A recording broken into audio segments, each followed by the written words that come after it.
kim bo'lishni xohlaysiz? Bu juda chuqur va ma'noli savol. Assalomu alaykum.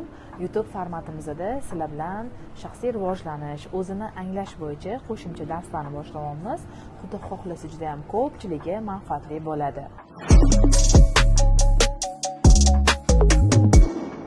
Men yonimga kelgan insonlarga bu savolni, ya'ni kim bo'lishni xohlaysiz degan savolni ko'p beraman va bu savolga hamma ham javob topa olmaydi.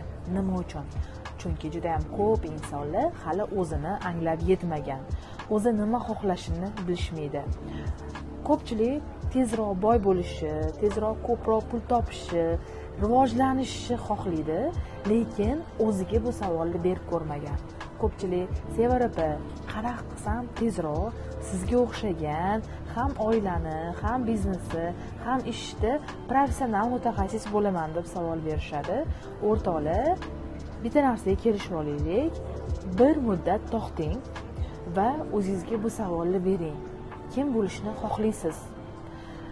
Siz bu savol orqali o'zingizni anglashni boshlaysiz. O'zini anglash nima degani?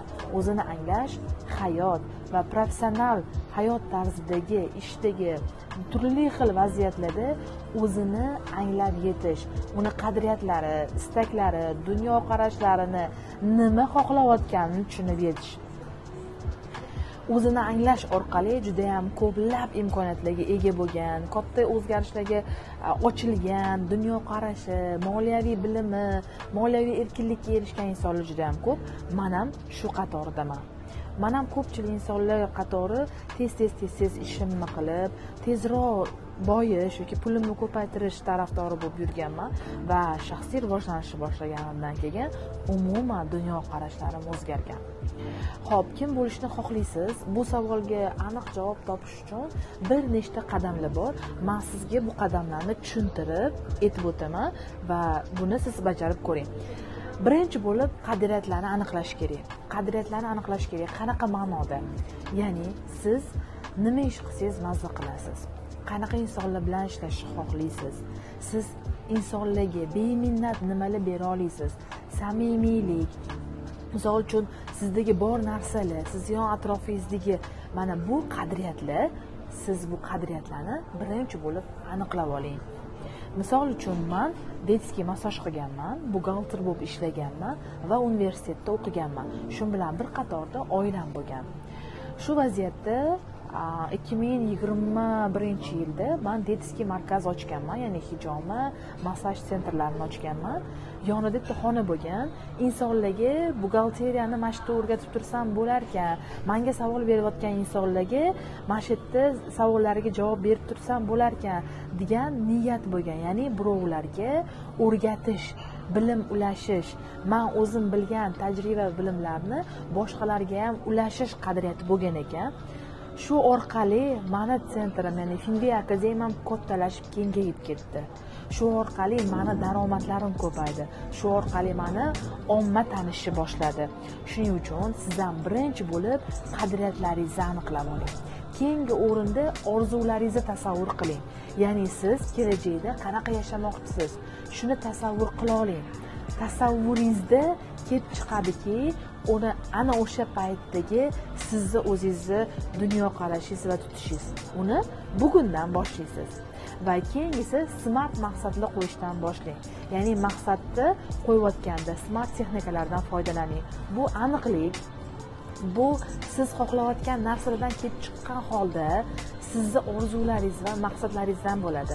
Ya'ni misol uchun ingliz tilini o'rganaman, 1 yilda IELTS 7 gacha yoki 6 oyda ingliz tilida bemalol suhbatlashish darajasida yoki pul misol qaysidir kasbni o'rganib 6 oydan keyin pul topishni boshlayman. Ya'ni aniq bo'lsin. Qachon boshlaysiz? Qancha pul topmoqchisiz? Qaysi kuni qaysi maqsadlar ketma-ketlikda qilmoqchisiz? Smart maqsadlar, ya'ni smart texnikalardan foydalanish kerak.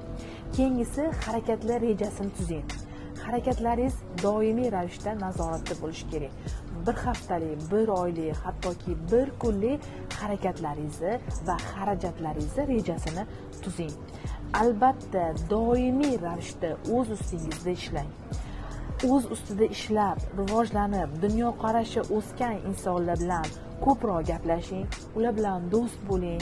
Muhit, siz kim bo'lmoqchisiz, qanaqa maqsadlarga, orzularga erishmoqchisiz, o'sha doiradagi muhitda bo'ling. Misol uchun, ingliz tilini zo'r bilmoqchimisiz, o'sha muhitga boring. Buxgalteriyani zo'r bilmoqchimisiz, buxgalterlar jamoasiga qo'shiling. Tadbirkor bo'lmoqchimisiz, tadbirkorlar bilan do'st bo'lishni boshlang. Ya'ni muhit sizni o'zgartiradi, o'zingizni anglashi, rivojlanishi, sizni dunyoqarashlaringizni o'zgartirishni boshlaydi. Shuning uchun keling, o'zingizga savol bering, kim bo'lishni xohlayman va men sanagan mana shu 5 ta texnikani ketma-ketlikda qilib ko'ring, albatta natija bo'ladi. O'rtoqlar, 2020-yilgacha men ham operator, inson sifatida, o'sha xizmatchi sifatida ishlaganman. $3000-4000 pul topardim. Ya'ni professional futbol ligasida o'tirib ishlardim. 30 ta 40 ta firmam bo'lardi va qo'shimcha dars berishni boshlaganimdan keyin, o'zimni anglashni boshlaganimdan keyin dunyoqarashi, kitob o'qidim, shaxsiy rivojlangan insonlar qatorida bo'ldim, ko'plab tadbirkorlar bilan tanishdim va bu meni pulimni, dunyoqarashimni, saviyamni o'zgartirdi. Albatta, siz ham shunaqa qila olasiz. Birinchi o'rinda aniqlab oling maqsadlaringizni, qadriyatlaringizni va orzularingizni. Aniq reja asosida muhit bilan billalashib, albatta o'zgarasiz.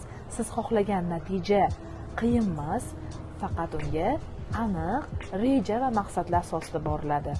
Keling, agar sizni maqsadlar yoki harakatlar bo'yicha sizga yordam kerak bo'lsa, men yordamga tayyorman va siz rivojlanishda davom eting.